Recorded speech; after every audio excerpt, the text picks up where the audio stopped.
Fake news. Oh, I love it. 3, 2, 1. What's up, everybody, and welcome to another episode of Business and Biceps. And you better wake your ass up, because on today's show, this is going to be random as a motherfucker. We got Trey back on camera, back on the show. We got about 200 questions that I downloaded and sent to Trey that he's going to throw at me and John all over the board. And we're just going to have fun and shoot the shit. But first, I want to address this thing that Fosco talked about. He thinks he's a sharpshooter. Jason Newland said he got beat at the range. And I just wanted to address that early. Fake news, right? Fake news. So first off, never happened. Number two, I am a sharpshooter. And that is really the end of the conversation.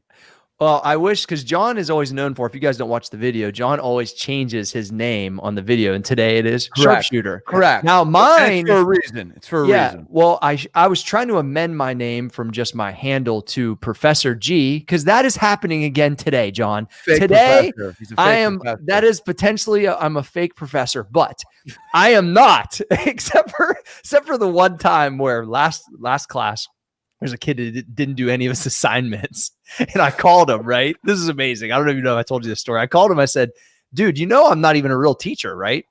Yeah, I was exactly. Like, so when I call you to like, let you know, like you're dropping the fucking ball, like I can't get in trouble. Like you're just killing this right now. Like I'm going to give you an F. Like to get an F in my social media course is so hard. To get an F from a teacher that can't spell. I can't spell. I mean, it's off the charts. I don't even know what to say. That's hard to achieve. Outside of the fact I'm a sharpshooter. No, it is. Hard to achieve. Guy can't spell. Professor. I mean, you know, hard to achieve. Agreed. All right. So Trey, welcome back to the show. What's up, guys? So if anyone was wondering, we established this during a group text. That is not a bandana nor a wave cap. That is a Trave cap. Oh, a Trayvon Dare cap. Yeah. But it's not by Psych Shop though. We don't know. There might be a spring launch next spring. So get John an XL soon. Get him an XL. All right. All right, Trey. So I know you had about 5 minutes to look at the list, if you even looked at it. And I would say rapid fire. John, whether it's one word answer or a whole story comes out of it, whatever comes to mind, and I'll answer next. All right.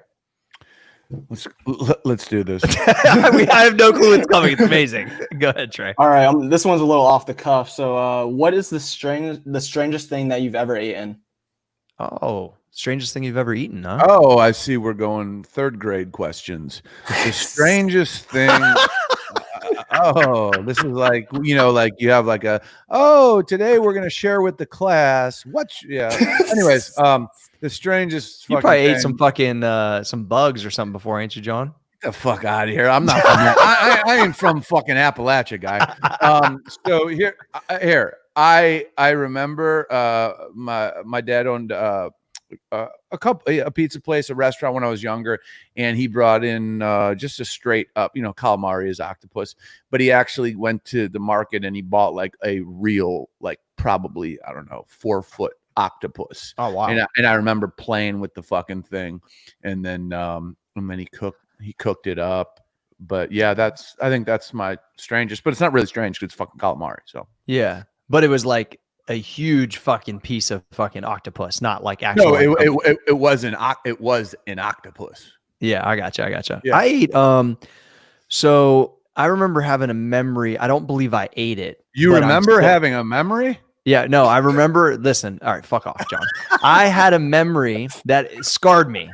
All right, when I was like 7 or 8 years old, where my neighbor of my grandfather used to hunt squirrel all the time. This is some Appalachian shit for real. There we go.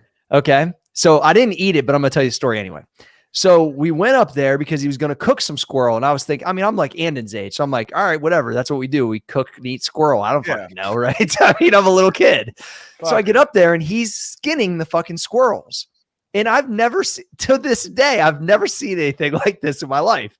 So here's this fucking squirrel, which I probably saw grabbing a fucking acorn an hour before that, right?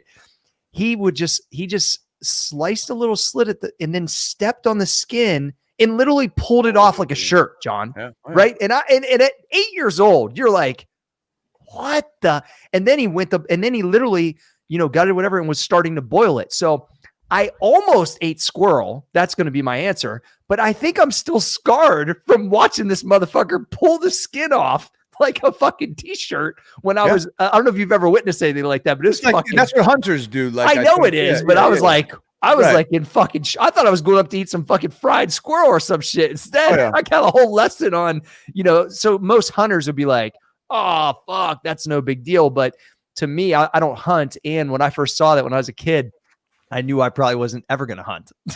no squirrel for you. Yeah, no squirrel for me. All right, Trey, what do you got next? Meanest thing you've ever said to someone. Oh, come on.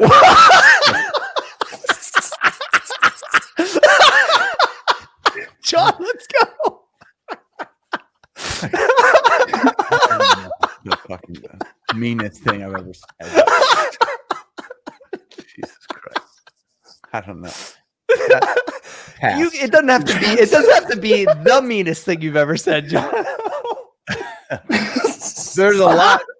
There's a lot there. There's not one thing that comes to mind. I'm sure.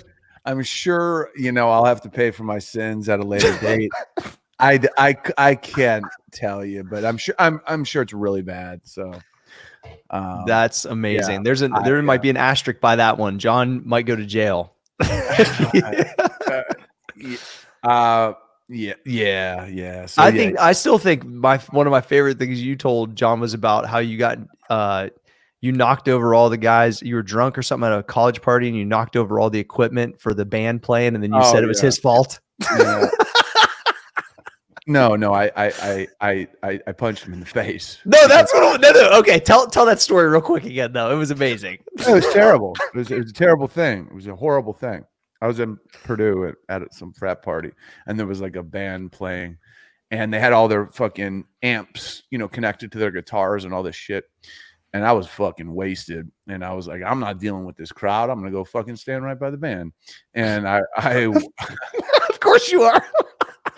I'm like, so I start walking closer, and I'm wasted. My foot gets caught on one of the fucking cords going from the amp to a guitar, and it literally like flips me into the air, and I land on my fucking face, split my lip open, and people see it and they're like, ooh, and I'm like, that motherfucker did it. And I think the dude was playing bass guitar, and I just fucking clocked him in his head. Like mid-set.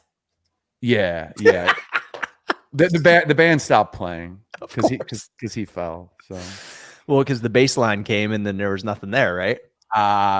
Something like that. I don't remember much, to be honest. I was nearing blackout. So yeah.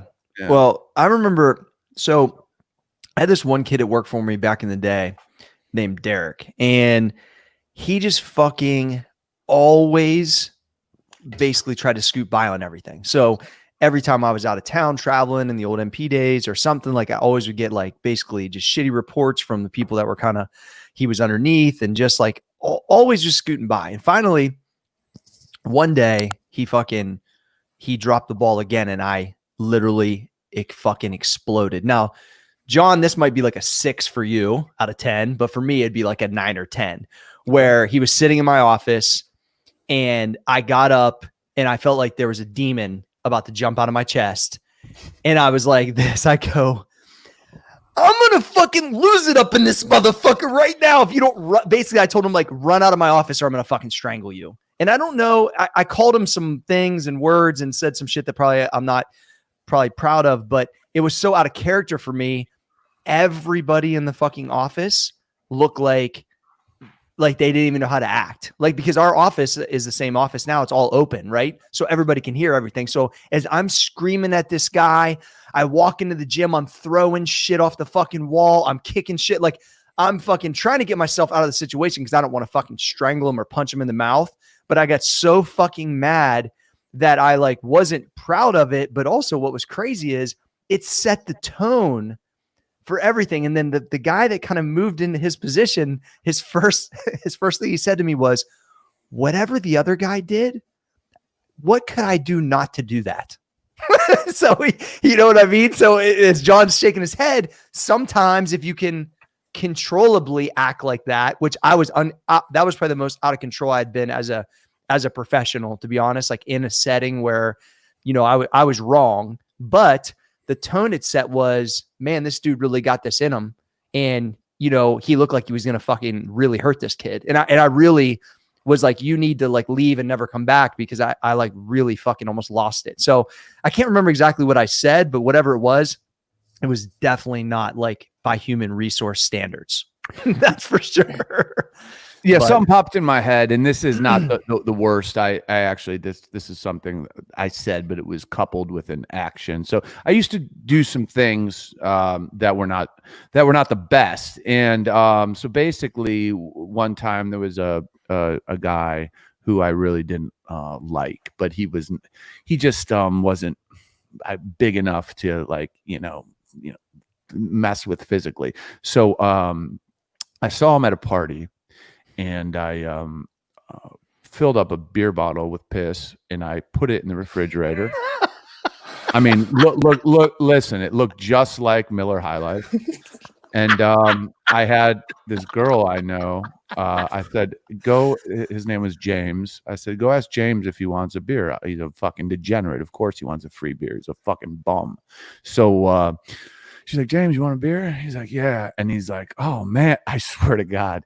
He's like, oh, man, this is some cold beer. Thanks. And he fucking slugs it. And I just walked right up to him. I said, you drank my piss, bitch. And then I spit on him. Yeah, that wasn't really nice of me, but he was a fucking prick. So, John, that's amazing.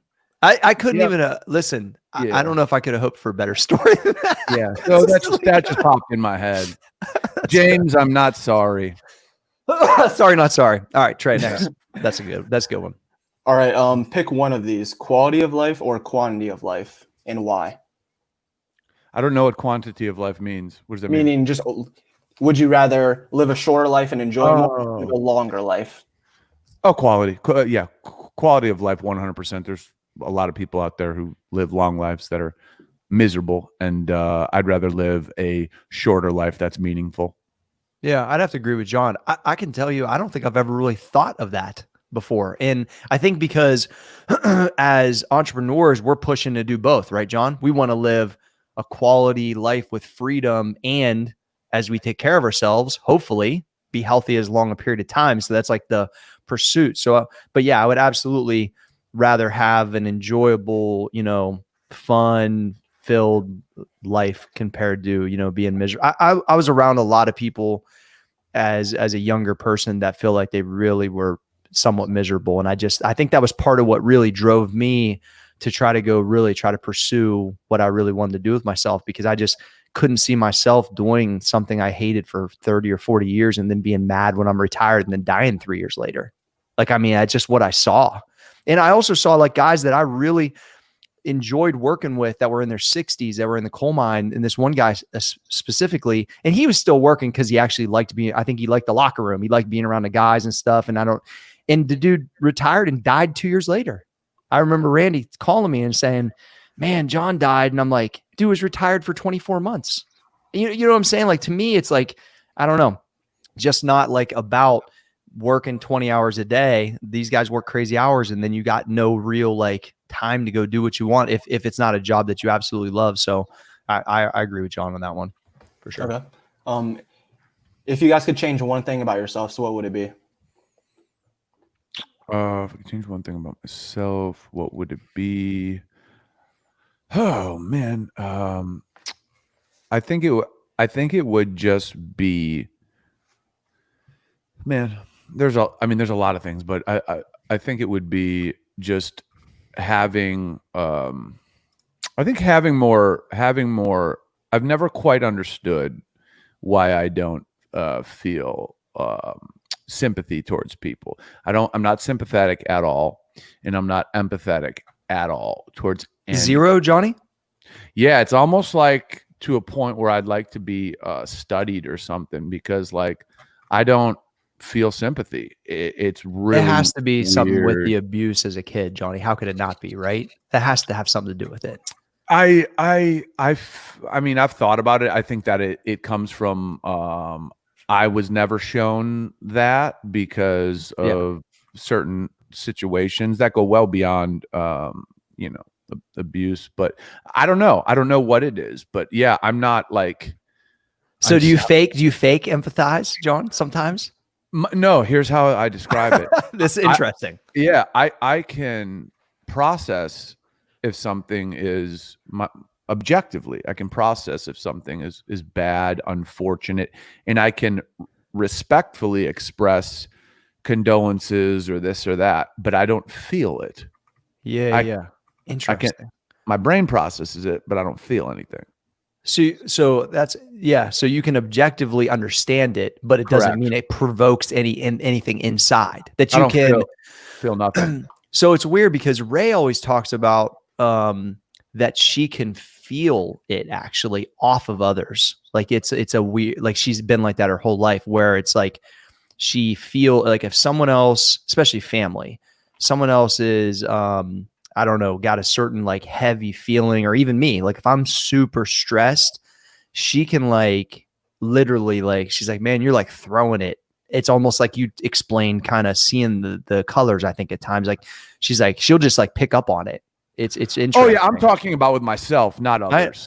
So can you feel you can feel others' feelings, but for yourself, you can't get there. Right. So here, like if I saw you struggling with, say, with the loss of a family member, like I can totally, I could feel that on you and see like, man, he's struggling with, like, I could see that. But me personally, when I saw that, I don't feel anything, but I can understand that it's not good. Yeah. I gotcha. Okay. Yeah. I think I often wonder, because we're so extreme. So if I think about myself, what I would like to, we're so extreme in one direction with the way that we are as entrepreneurs and the very focused kind of maniac mode, which it takes to be this way. I often wonder what it feels like to not feel like that. I don't know that I would like it, or if I would, but I really don't. I guess it's some people would say it's probably like fully relaxed, or like maybe more like a hippie feel, I guess. I don't really know, because I don't know how that feels at all. But I always wonder, like, what would it feel like to be not in your mind always thinking, and they're usually productive, like a push of this or make sure you do that. Like some people just don't really think about that stuff. They just be. And I don't know that I can do it at times, but I would say most of the time it's just, I'm always thinking of the next strategy or push or something I need to do. And, I can compartmentalize and I think achieve a lot of things, but it'd be interesting to be able to tap into that whole other way of thinking that I don't know I really like even understand. So like when I talk to people that think that way, it's interesting to me. And you're usually interested in the way that I think because it's so different. And that's obviously how I think we got to where we're at, John, because that's the way that our brain works. Sure. So I don't know that I change it, but I think I'd like to understand it or experience it. If I think about what I wanted to change as a kid, though, I wanted to be like 6'3". I just wanted to be a little bit taller because of our hoop dreams, Johnny. So that's the one thing physically. It would have been interesting to play as a younger player, being like 6'3", 6'4". My jumper still would have been broken probably. So it probably wouldn't have changed anything, but that would have been interesting. But the mindset stuff and those, to think like someone else completely, it'd just be interesting to still be able to revert back to how you are, but just to experience it, I guess, fully. I don't know. Good. I'm going to plug my charger in. So if I dip off screen, you know why, but go ahead, Trey. All right. What's the worst job that you guys have ever worked? The worst job. I think the worst job was probably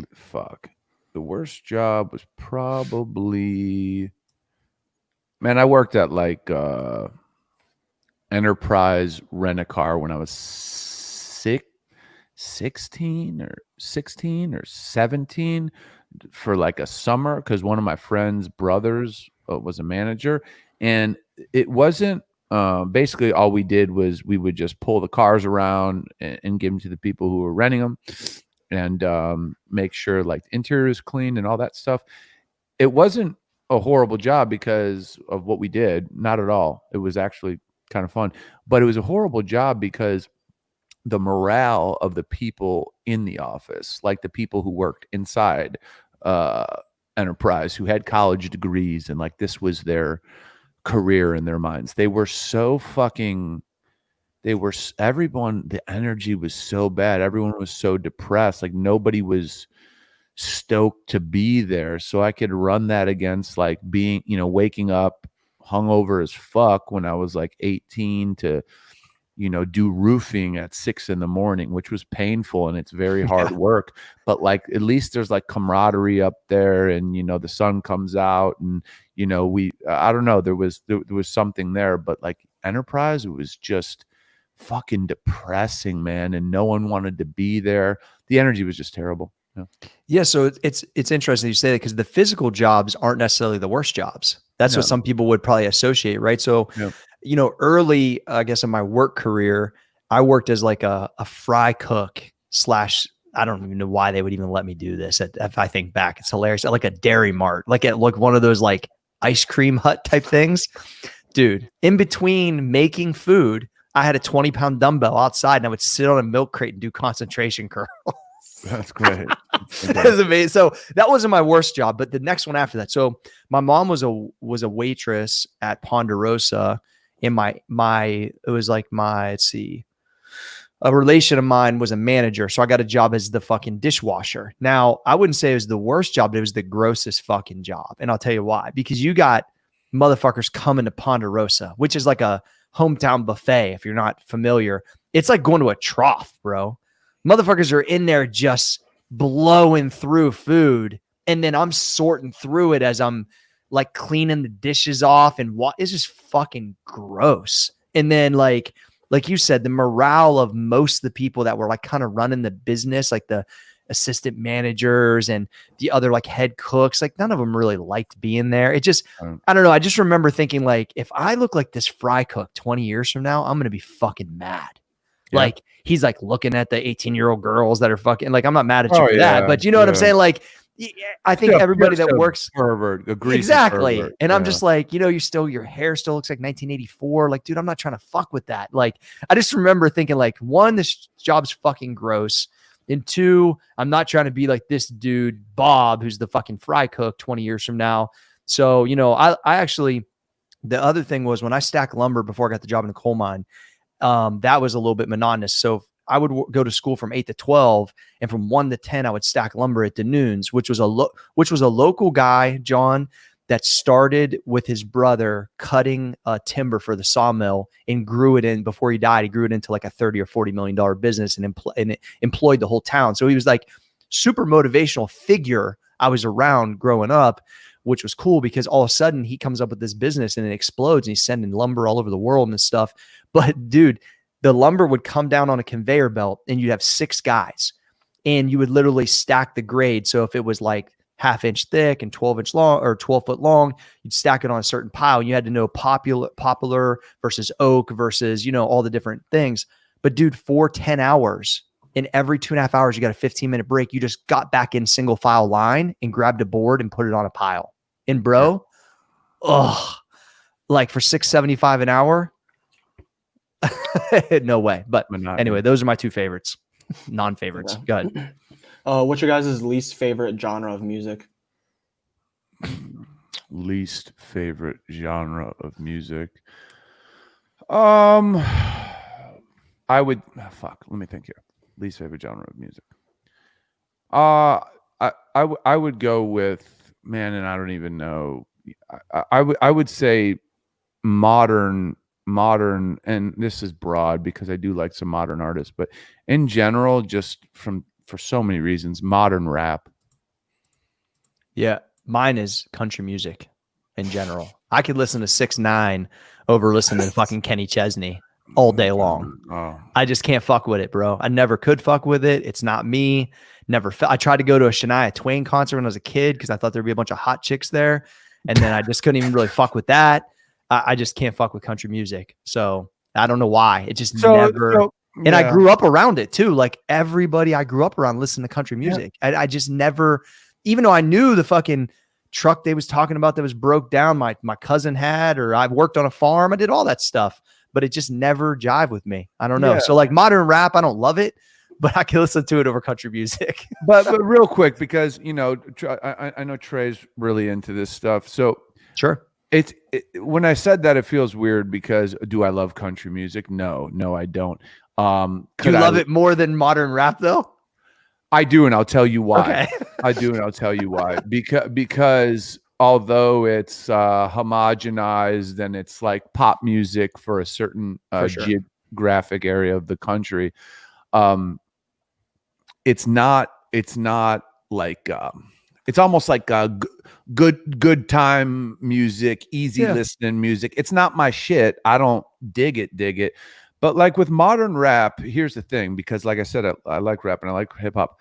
These new guys, like why is it accepted? And I'm asking you this, Trey, because I know you're into this stuff.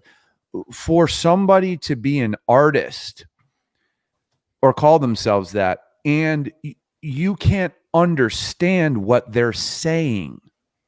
Like why do people grab that and think it's cool? Yeah, so the whole before you talk real quick, does John sound just like an old motherfucker talking out? No, I don't think he does. So okay, good. I really don't think the whole mumble rap trend is like you said, I don't think they're actual artists or anything. But the only argument I would have is that I think that like new age hip hop has a lot of very, very good artists. It's just that, like you said, the mainstream hip hop music nowadays it's basically pop music. So when you look at like an artist like Drake's basically making like a pop song that's going to be played on the radio during the summer or something like that. Versus some, you know, new school artists that, you know, might only have 2 million followers, that he's not mainstream enough that, you know, that someone like you, maybe you, John, that you don't dive totally into it, you might not know who he is. Correct. But a lot of other people like me, for example, might know someone like that, and that might actually be the people that, you know, we actually really enjoy their music. Because me personally, I'm not gonna sit there and listen to like mainstream hip hop music, but I do listen to a lot of hip hop music that's new age, that, you know, the people might range in between the 1 million and 5 million follower range or listens, that are, you know, very, very talented, but they're not on the mainstream level whatsoever. I get that, and I get like right, Chance the Rapper, which that's a generic example, but like I get his talent. Okay, I get his talent, and I respect his talent. And I would say he's a mainstream hip hop artist, for sure. Yeah, he's like a mainstream sellout artist. He's like a Drake, in my opinion. Trey just went there. He called him a sellout. Okay, so that's interesting. Do you think he's a sellout because he's become successful? Why do you think he's a sellout because of his change in style of his art. So if you take a look at his first two mixtapes, 10 Days and Acid Rap, the style of the music is considerably different than his new music. Yeah, that's true. It's not the same. It's not the same music at all. On his latest album, it's basically an album where he just was trying to get songs that would be on the radio. Is Coloring Book somewhere in between the two, Trey? Coloring Book's like kind of like that in between, you know. There's like some stuff on there that like it kind of resembles the old him, but then there's some stuff on there that's like, okay, he definitely made that. So that's all I really know from Chance. So if he would have stayed in Coloring Book area, would he not be a sellout in your mind? I think, well, the thing was, I think Coloring Book was kind of like that little turning point. So I think he's already trying to sell out there. Put it this way, my point with Chance is the fact that like a guy like that could be respected. Now I'm talking like Migos, right? Like you hear something like that and it's like, get the head, get the pussy, you know. Yeah, but that's not real hip hop. It's like, that's also what is that? You know, like, and these people like the baby number one, the baby, the thug, young thug, little thug, Uzi Man, like all these fucking people, like that's Uzi Man, fucking suck. But like whatever, yeah, but it's like, they all fall. Yeah, I mean, those couple previous artists that you listed off there, they all fall under a very certain genre of hip hop music, which would be trap rap. And trap rap specifically is kind of that mumble rap kind of stuff like that. Yeah. So they're all kind of a certain demographic. So trap rap is my least favorite. Trap rap is. So you just pinned it. That's what I wanted. Trap rap. I like it. Least favorite. And that white guy, Machine Gun Kelly. But he's now a punk rocker, I think. Yeah, he's a faker. He's a faker. That's like fucking Jay-Z playing in a rock band. Okay, Yeah. but Ice-T did it. Ice-T did it. Ice-T did Body Count, and Body Count was legit. And he still rapped on the mic. He wasn't really singing. He was just, it was more like punk screaming. So that's true. Moving on. I like how we got to that answer though. Go ahead, Trey. What's your guys' favorite movie? Okay, we're in 4th grade now. Yep. Yeah, 4th grade here. My favorite movie is probably The Godfather or Braveheart or Shawshank Redemption. But yeah, probably Godfather. Yeah. Why though? Why? Yep. Because it's a fucking masterpiece. So if you look at gangster movies, they are. And I love Goodfellas. I love Goodfellas. I love that stuff. But that's more sensationalism. The Godfather really shows you how a Italian American crime family really operates. They don't sensationalize it. They show you kind of how it works from the inside out. The struggles, the struggle to go from criminal to above board businessman, which is what they all attempt to do. That's how Las Vegas was built. No. I mean, that's how Las Vegas was built by the mafia. Period. End of story. It's a fact. But that was their attempt to say, okay, all of our money's dirty. It's dirty money. How do we wash it and how do we make it legal? Oh, let's go to somewhere in the country. Okay, Las Vegas was a piece of the desert that where Nevada and their governor and all these people are gonna love the idea of building up a destination city resort that generates millions and billions in tax revenue. Great. True. So that's what they did. They teamed up with the Teamsters Union and other unions, and that's how Las Vegas was created. So The Godfather is amazing because it even takes you through that period right there. So I think the Godfather 3 is a fake movie. Godfather 1 and Godfather 2, some would argue 2 is better than 1. I think 1 is better, but they're mandatory watches. Period. Yeah. I go with the super 4th grade Goonies as number 1 for me. I don't know why. That is amazing. I knew you'd love. There's some. I think it's I don't know if it's the treasure hunt, if it's I don't know. But I to defend myself, I used to want to be an archaeologist when I was a real little kid.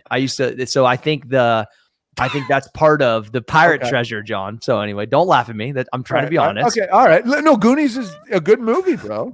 Fuck you, Bosco. Yeah, yeah. But Goonies is a good movie, bro. Yeah, I wasn't. Yeah. I know you like that character, John. Oh, I love that fucking character. Hey, you guys. Yeah. Hey, you guys. So all right. So fucker. Goonies, and then The Patriot is one of my favorites. And I think obviously because of Mel Gibson, but I think there's something about that colonial time, Revolutionary War time. I don't know, just kind of this side of the U.S. Understanding all of that. I think there's just I don't know what it is. I think when I see those kind of scenes, I picture them being countryside Ohio now. I feel like how that would be, because I have a Civil War gravesite real close to my house, literally like right across the street from my house. And I think it's like, I think about literally if I looked out my door, which is what happened in some of these farming communities, and motherfuckers were fucking walking down the field shooting motherfuckers. Like, I don't know. There's something about me that it pulls me in to feel like and look around at my surroundings. So Patriot's always done that. So I don't really have a number 3 that's off the top of my head, but those are the 2 that I tend to watch every time they're actually on TV. Like, I won't say, hey, I'm going to watch Goonies, or hey, let's watch The Patriot. But if they're being shown and they're on and I'm like flipping the channels, I have a hard time not watching it. So I'm sending you Goonies for Christmas, you fuck. Hey, dude, Goonies is a good movie. It made you laugh, right? Yeah. Isn't that funny? But that is my favorite movie. I can't deny it. Fantastic. All right. Next try. What's That's someone a good movie, dude. This fucking guy. What's someone have to do to impress you? You're talking about a man or a woman, dude? A man. And let's say Business wise. Yeah. Okay. All right. Okay. A little context helps. Yeah. Whoa. Do you need a certain? I mean, if it's a girl, does she have to twerk a certain way, John, or what? What are you looking for? What angle are we going? Let's go business. Let's go business. It's a business show. All right. Someone who could take a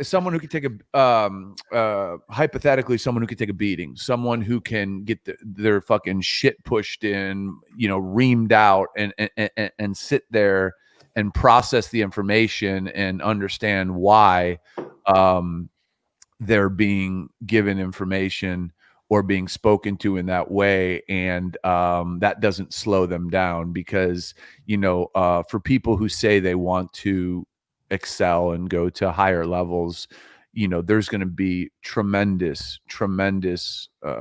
bumps in the road, and a lot of those bumps are going to be learning very hard lessons. So if you do not have thick skin and you cannot take a beating, if you will, and just keep moving forward, you're not going to make it. So that's what typically impresses me: someone who can literally make a mistake, take a fucking beating, and keep moving forward. Yeah, I'll piggyback off that. I agree with that, and the initiative on top of that. So somebody that has initiatives, bringing things to the table, that add value, complements things that it can see as needed, and then on top of it, when it's over, kind of, I guess, not following protocol and kind of goes rogue, fucks it up, and then can lick their wounds and then come back better the next time. So kind of piggyback off John said, I think that's what impresses me the most. Like, I like to be, there's people we've worked with for years and years that have either delivered at or over delivered. Sometimes they get out of whack a little bit, but then like John said, if they fuck up, not just like making a bunch of fucking excuses. I fucking hate that. Like, dude, I fucked up all kinds of stuff, and I just admit it. If I forget something or I fucking mess something up, look, I fucked it up. I won't, not doing it again. Repeating the same fuck up again drives me fucking crazy. Like, if I fucking really get on somebody, just don't make the same fucking mistake again. Right, John? Like, that drives me fucking crazy more than anything, I think. And if you want to impress me, fucking have initiative, push. And then when you fuck up, which you're going to, because we all do, just don't fucking replay it again. So I have to go through the same thing. Like that, when we used to have some guys that work for us, we have the same conversation 7 times. I'm like, I'm not a fucking babysitter. I mean, that's what I feel like. You know what I'm saying at that point. So so I think at the end of the day, we definitely share that for sure. Go ahead, Troy. What are you guys currently taking the time to learn about or teach yourself? You guys brought it up at the beginning of the show. I'm teaching myself basically just to become very proficient in the use of multiple different kinds of firearms. Artillery. What I'm currently learning is about tendon health. With having the injury last year to supraspinatus, which is in your shoulder, one of your rotator cuffs, I ripped mine off. Learned a bunch about just support of that joint. And then I've been studying a ton of stuff about the patella tendon with, working on some jumping protocols. So inside of kind of my craft of fitness, I've been studying a bunch about how to stiffen up the tendon to be able to transfer more power. Because the thing that I learned when I was younger, I always had jumper's knee, which is basically patella tendonitis. And, during basketball season, it would bug me and then it would get better, but no one ever told me like, this is how you make it better. Right. And even though I think I possess the ability to jump as high as I want, I can't run and transfer. I can't transfer the actual power properly because my conductor, being the patella tendon, is weak. And so no matter how much you lunge or squat, it's very different once you start to take your body and actually, levitate towards the rim or do whatever. And so that is one thing that I've been studying a ton and I'm having some good results with, and we'll continue and we'll see how's the performance with my new kind of thing I'm trying to do, which is get up and dunk again. So I've been studying a ton about that actually. Okay. What new technology do you guys think will transform the future? AI. AI to me is man. Talk about do you practice. think like robots about to take over some shit? Just artificial intelligence, man. I mean, you know, I think there's no way to regulate it, right? There's no way to control it because once again, the government's not going to do it because they don't understand it, and we are having, you know, robots learn like people learn, and we are having robots that can understand their own dialects that aren't human dialects. Yeah. And they're able to basically make a mistake and then log that as a mistake, recode themselves to not make that mistake again. And it's concerning because for business, it's great. So there's going to be the private sector is already putting billions and billions and billions and billions, if not more than that, into artificial intelligence. But when you have things that are created that are intelligent, but they're not human, you talk about, okay, so back to me not having sympathy or empathy, like we talked about at the beginning of the show. Well, I don't think robots and all this stuff do. So how do they know that like killing somebody is bad? You know what I'm saying? They don't know.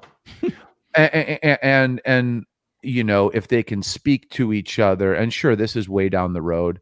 How do we know that they don't fucking band together? And I mean, this is. I've seen this film before. It's called Terminator 2. No. But I agree, Johnny. This stuff is happening as we speak. AI is where all these big tech companies are putting their money, and it's training these things to think and act like humans, but they're not humans. So I think the line there is it's fucking. We got to be very, very delicate. That's my take. I saw an article from Mark Cuban explain. He said, if I was a younger coder, programmer, whatever, I'd be learning everything I could about AI. That would be the field that he's looking to put his money, or already has, I'm sure, at this point. And that if somebody is in that kind of realm, that they would be putting all their time like in their craft. He said that right there is, how could it not be? Because like you just said, people are pouring billions of dollars into it. You know, I don't know that I have a better answer than that. I think when you look at the Alexas and all those type of things and I think the other technology is probably the self-driving car. Like, I don't know that I would trust it anytime soon, but eventually it'll probably be the norm. You know what I mean? By the time, maybe in a decade, you think? Maybe sooner? Maybe, I mean, like, I don't know. I know they're in, I think Phoenix is a market that they're in for like Ubers or taxis. It's actually happening? Yeah. Really? So Google, I believe, acquired a company and they're spearheading that. But yeah, I think you'll start to see that roll out in the next couple of years. So AI and I think the self-driving car would be the two that probably would transform. Because the thing about it, if you essentially had more time, like, you know, if you have drive time to work, whatever, I mean, it would be interesting to be able to have an essential, like an automated chauffeur. Absolutely. I mean, I could see the value there. With traffic, you know, yeah, for sure. You know, you could work another couple hours. Hey, just what we need to do. You know what I mean? Work more, but everything's about to be remote mostly anyway. But regardless, I think that those two would be huge. Go ahead, Trey. Yeah.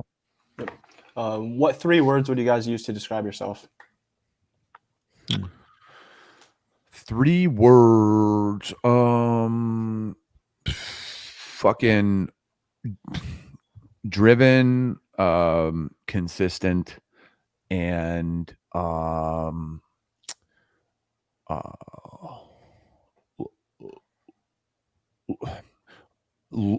know what you're gonna say. Loyal. You're a loyal motherfucker, Johnny. Loyal, but it's not like when I have to put an asterisk by loyal. It's loyal to a few. So there are people who are generally loyal. I'm loyal to a few, but I guess if I deal with you, I'm gonna be, like, I'm the last guy who, you know, is going to, I've talked about this on this show. Talk to someone's girlfriend, talk to someone's wife, just out of the thought that someone could interpret it the wrong way, right? Because I feel that's like showing respect and loyalty without even saying it. Now, some people may say that's over the line, but that's me. That's how I roll, because I would never want anything to be perceived in that way. And yeah, loyal. Yeah, I think consistent's the first thing. I think that to have any type of success in any type of business or life, you have to be a consistent person. So that's definitely the first one. And if I think from like the initial craft standpoint, not even really talking about business, but just like from a fitness standpoint, I kind of view myself a little bit radical in the fact that like I've been a testing project for so long on myself. This is part of why there's certain things that I've been able to claim within my methodology. And it's because I've spent so many years and so much time trying radical things with my body, whether I weighed 240, whether I weighed 165, and pushing things like I did the muscle trifecta, where I did a Olympic lifting meet on a Friday, a powerlifting meet on Saturday, bodybuilding show on Sunday, or I'm sorry, bodybuilding show Saturday, powerlifting meet Sunday. I think that I always am trying to think outside the box in a very saturated kind of spot, and on top of being drug free to boot. So I viewed myself kind of like as a radical dude within my space. And I think that's why I've been able to do certain things that are kind of really unique to me. And third, I don't know. I think that I don't know what the word would be, but I'm definitely like with my family, as radical and as consistent and crazy as I am. I also, especially in the last few years, we've talked a lot about being present, the stillness and understanding. Like, I think in the last few years, I've done a much better job when I'm spending time that I know is extremely valuable. Certain things you're doing, time that I spend with my grandparents in their 90s. Like I've, and I don't know what the word would be, but I've been a better job of really being present for stuff that I'm going to remember, and I don't take it for granted. So I don't know what that classifies as, but like the third thing is, I think that that's another way I would describe. So I really understand certain moments in my life, and I take a lot of, like, I take time to recognize them when they're happening. And I don't know if some people are aware. So maybe that's just an awareness of certain things, but that's what came to mind. What's the most rewarding advice that you guys have gotten from a family member? Most rewarding advice. I say it on the show all the time. That generally speaking, and you can apply this to everything I say it all the time, it's not about you. And I remember being told that by my mom when I was young, and because we all have this way of making every situation about ourselves, when if you step back from it, it's really not about you. You're just a figure in it, and it involves other people and bigger things and bigger thoughts, and there's other layers. So I think it's a knee-jerk reaction for human beings to think it's about them, and that's egotistical. So yeah, my mom made it clear to me very young that when I would talk about certain things, that like it's not about you. You may play a part in it, but it ain't about you. So do you think that John, if she gave you that advice young, did you then reflect on that in certain situations to be able to make things better if you thought you were asserting yourself in that manner? I literally try to live that way, because I don't think anything's about me. Even my life and my decisions, it's not really about me. There's reasons I choose to do certain things, and I try my best to not have them be about me, because I believe, without going too deep, the point of life is to serve a bigger purpose than yourself. We're always going to serve ourselves or find a way to take care of ourselves. That's a given. But I think if you want to live a purpose driven life, what you do has to always be lending itself to something bigger than yourself. Yeah, I think I was trying to think, I've got a lot of good advice from my grandfather over the years, but I think one of the ones that always comes up, and I think it's because of business, is he had some things because he owned a business for years where he built homes, and there was a couple things that went kind of sideways towards the end of his career that I don't think he was real happy with, and it kind of messed him up a little bit. He ended up having a fine retirement and everything, but it was like, I just know at the end of the day, he kept coming back to the guy with the gold makes all the rules. And basically you need to, and he's like, the bridge the gap between whatever your situation is to have no gold to some gold. It takes a long fucking time and a lot of work and perseverance. And once you then get the gold, whatever that means to you, so you can invest, have freedom, whatever that means to you, it means something different to everybody. And $1,000 and 100,000 and 100 million, it all depends on the person. Right. But it was like, I started to understand like the freedom is there. That's when stuff is paid. You've got it backed by gold, whatever, however you interpret that. It was just something that I could tell when he told me that he didn't feel like at that time, maybe he was in that position or hadn't been like he wanted to be. And so he really wanted me to understand like the leverage is with the person that has the money. That's just the fucking truth. And if you don't got any money, you got way less leverage. You could have a really great skill set. Me and John, listen, how many motherfuckers have we met that are talented and good and in theory could make a lot of money, but can't make a fucking dime? Most people. A ton, right? So at the end of the day, the guy with the gold makes the rules and they can move the needle. So, I wanted to be a guy who had talent and belief in certain parts of my craft, but had to achieve some sort of money in business so I could make them come true. And have my family right. So I think that was very, kind of small statement, but really impactful. And I interpreted multiple different ways pretty young. Okay. John, this question is more specifically for you. What makes you smile? Oh, that's a good question. It's a real good question. Probably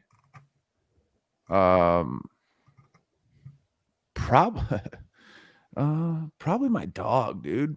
I think it's because Bam, let's go. Yeah. Probably because there's something about something that wants nothing but like love and your presence. That's like its best day ever, right? Like that's like the dog's best day ever. It's like you're around and you're giving it like that. That's all it wants. Like it doesn't have all these other conditions on like the motherfucker. It's unconditional.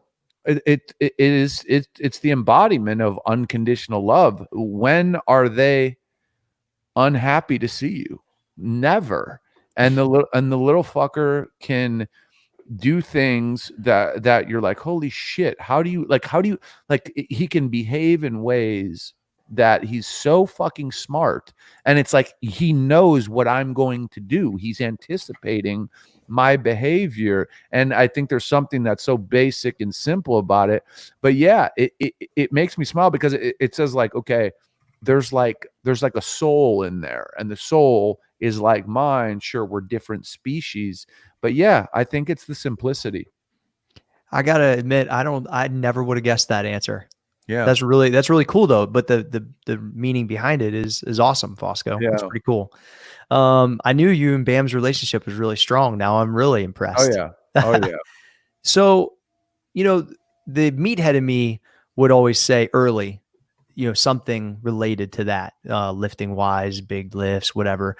But it really, I think what lifting taught me, and then I learned about other parts of life, was about building confidence. And so as a father, when you see your kids who aren't going to be like you, they're their own people, but you see certain things click that makes them feel a different way in a positive manner, whether it's, the easiest way is to say sports, but it's really more about life, things that they do, things they try when they, like I watch my daughter, man, for like 3 meets not get, like in front of crowds of people, flipping on beams, like doing some high end like gymnastic shit, and struggling through, and then have a breakthrough of confidence, and be the last on her team a couple times, and then come through and hit a big number and have to persevere through that. And then just watch her personality through that change to so much more confident, to where like I would see her deal with like, little girls got drama, like just the way she would handle herself, like confident, like, and I get a lot of joy that makes me, because I know what it did for me. And so they all have their own ways that, I see their confidence uptick, but I just know at the end of the day, the cumulative amount of all of these things is what makes them into people. And I'm trying my best to shepherd those things and intervene where I can to kind of help, and just see them all kind of in their own way. It continues to dial. And then when, they're having their times where it's not, where I can lend some support as a dad to say like, hey, maybe you should try this or try that, and try to be there and understand that whole process. That really, I feel a ton of joy when I see those little moments and realize how that's like shaping them as people when they persevere through things or get something. And that probably makes me more happy than anything. Okay. Let's go one more, Trey. All right. Oh, one more? 1 or 2 more. All right. I know there's 200, so. What's the number one way to annoy you guys? Lie or say you're gonna do something and don't do it. It's just there's a certain place for people in life that say they're gonna do things and then they don't do them, because typically people who do that, those aren't isolated, right? Those aren't isolated incidents. That's kind of how they live their life. And that kind of shit just will fucking light me up. So as opposed to getting lit up, if I notice that about somebody, I just choose not to be in their presence. Just cut them the fuck out, right, John? Yeah, not gonna deal with them. Yeah, I choose the same. I don't deal with people I can't like count on. And it doesn't matter, like, if I can't rely on something that you say you're going to do, even if you just look, if you say I'm going to go kill this, and at least if you go give it your all, at least I know I can count on you to go do what you said. Like at the end of the day, I really have a hard time with people that are always telling me what they're going to do. Motherfucker, I didn't tell anybody. I just went and did it. It's like that fucking Marshawn Lynch shit, right?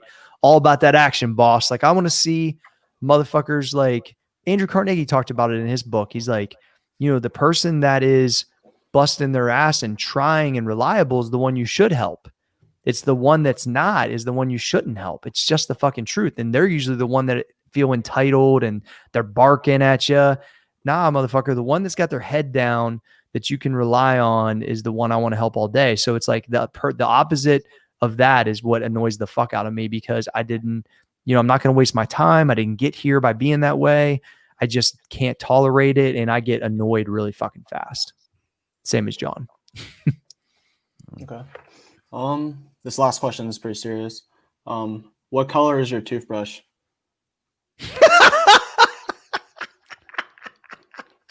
Next question. Hey, Trey didn't make that up. In his defense, it's probably on the list. That's whoever submitted that, stop listening to the show. No, it's not John. It wasn't a question submitted. I pulled this offline. Yeah, where do you get this from? So I just listen before the show. I Google searched rapid fire questions, and there was a list of 200 questions come up, and I just copied them and sent them to Trey. John's answer is he doesn't brush his teeth. Next question. Yeah, I don't know. Favorite superhero and why?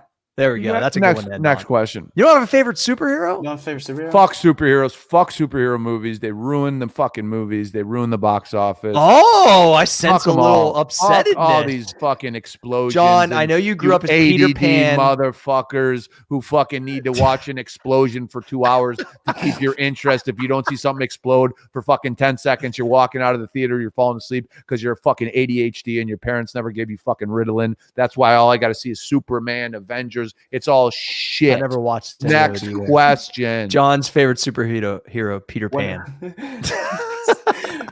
When are you guys most productive in the day?